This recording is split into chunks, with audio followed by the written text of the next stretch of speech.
Donald Trump. The one, they are both recovering very well. They were both injured, and they're doing well. Mr. President,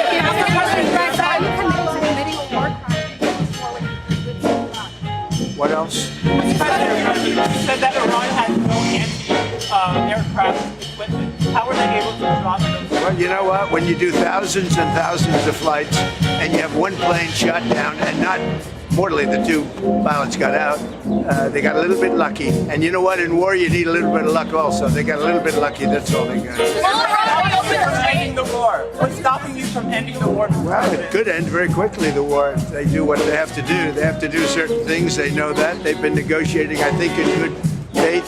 We've had total regime change. You know, the people there now are much more reasonable than the lunatics that you had in phase one and phase two. They were lunatics. The people that we're negotiating with now on behalf of Iran are much more reasonable. You can call it what you want, but I call it regime change, and I think most people are giving us credit for that. The first regime was taken out, the second regime was taken out. Now the third group of people that we're dealing with is not as radicalized, and we think they're actually much smarter. Why did you use such vulgar language in that Truth Social post? Only to make my point. I think you've heard it before. Mr. President, have you spoken to the families of the airmen that were saved? Have you spoken to the families of the airmen that were saved? I'm going to be doing it right now. Mr. President, what do you say to Americans who are not a fan of the war? They're foolish, because the war is about one thing. Iran cannot have a nuclear weapon. Had we not broken the Barack Hussein Obama agreement, you know what I'm talking about, the Iran nuclear deal. This is years ago, my first term. You would have had a total, Israel would have been gone, extinguished. Israel would have been wiped off the face of the earth, and the entire Middle East would have been, at a minimum, in big trouble. But I did it. That was phase one. We killed Soleimani. Without Soleimani, if they had Soleimani, it would be a whole different thing. Maybe. Would still be winning, but it would have been harder. Because we are obliterating that country. And I hate to do it, but we're obliterating, and they just don't want to say uncle. They don't want to cry, as the expression goes, uncle, but they will. And if they don't, they'll have no bridges, they'll have no power plants, they'll have no anything. I won't go further, because there are other things that are worse than those two. And we might have, well, the thing, if I had my choice, what would I like to do? Take the oil. Because it's there for the taking. There's not a thing they can do about it. Unfortunately, the American people would like to see us come home. If it were up to me, I'd take the oil, I'd keep the oil, and would make plenty of money. And I'd also take care of the people of Iran, much better than they've been taken care of. It's been a horrible. They've killed 45,000 people as of a month and a half ago. 45,000 protesters. We don't do that. So if I had my choice, I'd keep the oil. But I also want to make the people of our country happy. I think most people wouldn't understand that. I'll give you an example. Venezuela has worked out so incredibly. We have 100 million barrels of oil right now in Houston being refined. It's been great. The relationship with Venezuela, the leaders, has been fantastic. And I think we're going to have a long-term, very good relationship. And it might be beyond long-term. You understand what it is.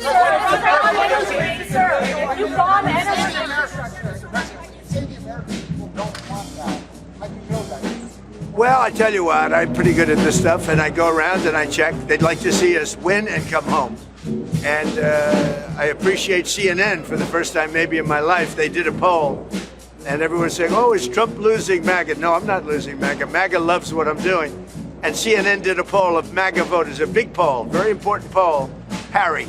And he went on, he said, this is amazing, 100% support. He said, I've never had a 100% poll at anything before. And it's, do you support Trump, MAGA people, which is, by the way, mostly Republican. And if you look, I would say MAGA makes up a majority, like about 95% of the Republican Party, all right? So they went out, they did a poll, and CNN came back 100% support. So they support what we're doing, but they would like to see it end and come back. But remember, wars last years. We're in there for 34 days, and we've obliterated a very powerful country in 34 days.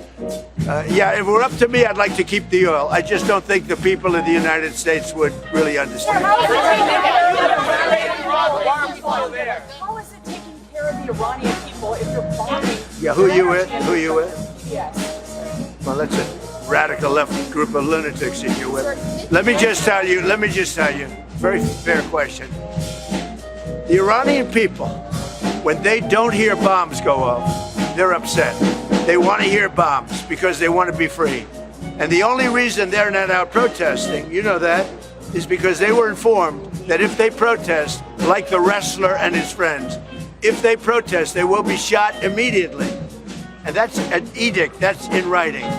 If they protest, if they go out in the streets, they will be immediately shot. They don't have guns. You know, we sent some guns, but the group that was supposed to give, which I said would happen to my people, I said it, I called it exactly. We sent guns, a lot of guns. They were supposed to go to the people so they could fight back against these thugs. You know what happened? The people that they sent them to kept them because they said, what a beautiful gun, I think I'll keep it. So I'm very upset with a certain group of people, and they're going to pay a big price for that. But the Iranian people will fight back as soon as they know they're not going to be shot and as soon as they can get weapons. If they had weapons, not many of them, if they had weapons that would go in the other way, and you know what would happen? Iran would give up in 2 seconds because they wouldn't be able to take it. But in Iran, they have absolutely no weaponry, and they've been told point blank, if you come out to the streets, you will be killed. As of this morning, and we have this on pretty good information, 45,000 protesters have been killed. Pretty bad. You said Iran has been obliterated. Why are we still at war then? Country, they can't fight back. They have no capability. I mean, they have some missiles left. They have some drones left, but essentially they have no capability. They had a lucky shot with an airplane, but we got them back out. The rescue was incredible. And it wasn't of one person, it was of 2 persons. There are those that say that's never happened before, because usually when you're shot down in strong enemy and deep enemy territory, you can't go after them because you'll end up losing 250 people to get one. So it's a terrible thing. But we had to make a decision. Do we do it or do we not? And we did. And, you know, we have some helicopters with a lot of bullet holes in them right now. Probably you know that. Now, I'm very honored to have rebuilt our military. We rebuilt our military in my first term. I'm using it in our second term. And we are the most respected country anywhere in the world with the greatest military anywhere in the world. Thank you. So we have a news conference. You'll all be there, so you can ask the question in a little while. We have a news conference in a little while. What would you like to ask her? What she wants to say, Madam First Lady, can you tell us your message to children in finance?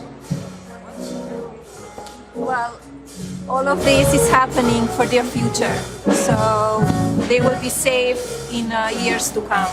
We're fighting for children that are now in a war zone. We're keeping them as safe as we can possibly keep them. But we're fighting for their parents, their grandparents. We're fighting for them. We're fighting for their future. And I will tell you, it was given to me loud and clear, the time the Iranian people are the most unhappy when you hear bombs all over is when those bombs stop. That's the problem. It's, when they stop, because that means that, are they coming back? We want to have them back. And, you know, everybody knows it. Everybody sees it. So hopefully it could be over with quickly. Again, there are lots of different alternatives. We have many alternatives. We could leave right now and it would take them 15 years to rebuild what they have. We could leave right now. But I want to finish it up. Iran, ready, cannot have a nuclear weapon. They are lunatics. And you can't put nuclear weapons in the hands of a lunatic. Thank you. Okay, there we have it. Donald Trump, the US president, speaking at the White House on the sideline of what we understand is an Easter egg roll, flanked by the Easter Bunny, talking about extremely serious issues, probably the most perilous moment that the Middle East has faced in terms of its security in generations.